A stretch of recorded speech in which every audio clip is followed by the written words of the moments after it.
Hello and welcome to another episode of Bolts and Boost, everybody. So today's episode, as you can tell probably by the title or the thumbnail, is what's next for good old Lightning here. And the answer to that is, well, again, you probably know by the thumbnail what it is. I'm going to flip the camera around here soon and just kind of go through everything I've purchased for it so far. There's a lot obviously coming for this thing. Wheels are on the way. So I got 20-inch SVT replica wheels. The 0302 style, I think. So it's like the blocky ones. I found a really good deal in Canada with all this tariff crap floating around, so I jumped on them. They were not my first choice, but the price was right by like 50% if I wanted to go to the States and buy a set, which I was going to. I was going to buy a set off LMR, but I didn't because by the time they get to my door, they're like $3,000. So yeah, I got these for half the price. $1,400 shipped to my door. So wheels are on the way. The truck is really clean, but it does need a polish. So does the ISF. So I'm going to just bang them out in a weekend. It's going to probably be an all weekend event. But without further ado, let's get into like the main thing I'm doing. I just did the supercharger / engine tune. Everything's going great on that end of things. So we're going to do the audio next. All right, so here in front of us is the main meat and potatoes of what we're going to throw into the Lightning. I'm just going to quickly go through everything. So I just purchased these two guys today. I stuck with Hertz because I'm a really big fan of Hertz, and this amp has a lot of rave reviews of how powerful it is, how cheap it was in relation to everything. This was $200 Canadian on sale. Like right now, the sale ends in 2 days. So I picked it up, obviously, because I reviewed it and everyone said this is crazy good for the price. And RMS, I think it puts out 75 watts RMS for this specific setup. So it's going to be awesome. I think that's what these put out. Now, if I was doing it all again today, I would have purchased. I was actually going to. These were a gift.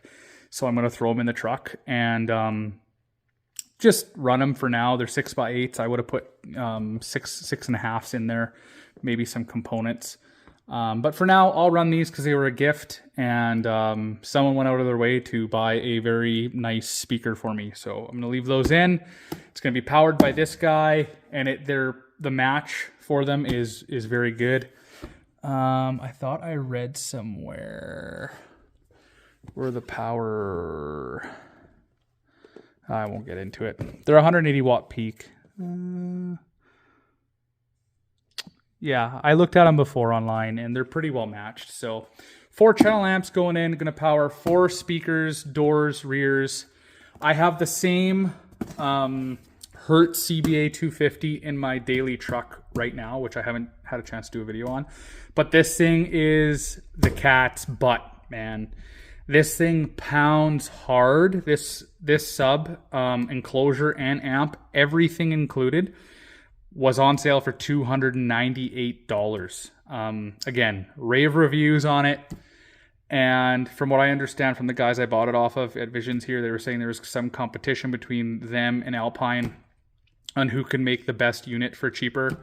I don't have an Alpine unit. Or sorry, JL. It wasn't Alpine. It was JL. I love JL audio, but this is not JL, so I can't speak to JL's side, but this thing is awesome. It is so good. So I went ahead and I bought 2 of them at the time. After I put it in my truck, I bought this one. Very easy to install, and it pounds. So that's going in the Lightning. The 4-channel amp and the Infinity reference are going in. And then we got this guy here. This is a little older deck, the ILX W650. Good reviews on it. 4.5 stars out of 5. Now, as you guys are aware, I just spent boatloads of money on this thing in the engine. I think to the tune after the wheels were sitting at like $7,000 over the winter, roughly.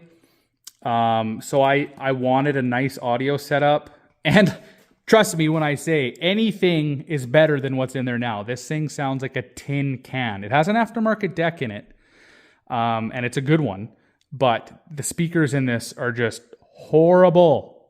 So anything will be an upgrade, but this is going to be a good upgrade. My friend Tyler with the GTR is going to be helping me install this. He's really good at this stuff, and as soon as I sent him the plan for the Lightning, he wanted me to take it 1,800 steps higher. And I said, I had to say, no, like I'm putting a limit on this stuff. I want to enjoy life outside of the cab of my truck. That being said, I didn't want to cheap out either. And I'm not. This setup is over $1,000, and I'm going to be more than happy with it. This thing is a couple years old. This thing is 3 years old, I think. But the guys at Visions told me that it's really good.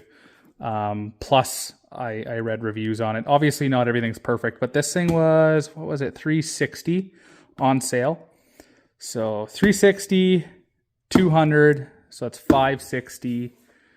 These were $100 a piece roughly, I think, on sale.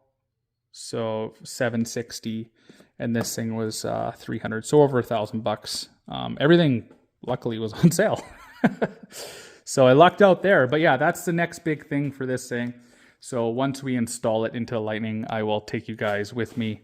Obviously, you need more than this. For those of you watching who don't do audio, you need to power these guys from the battery. So I'm just going to run a single 4-gauge wire probably into a splitter into 8-gauge for this and this. And they'll be fused or breakered.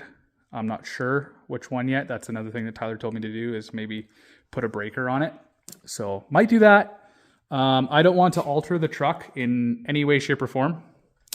So this will be sitting underneath the passenger seat. This will be behind the passenger seat.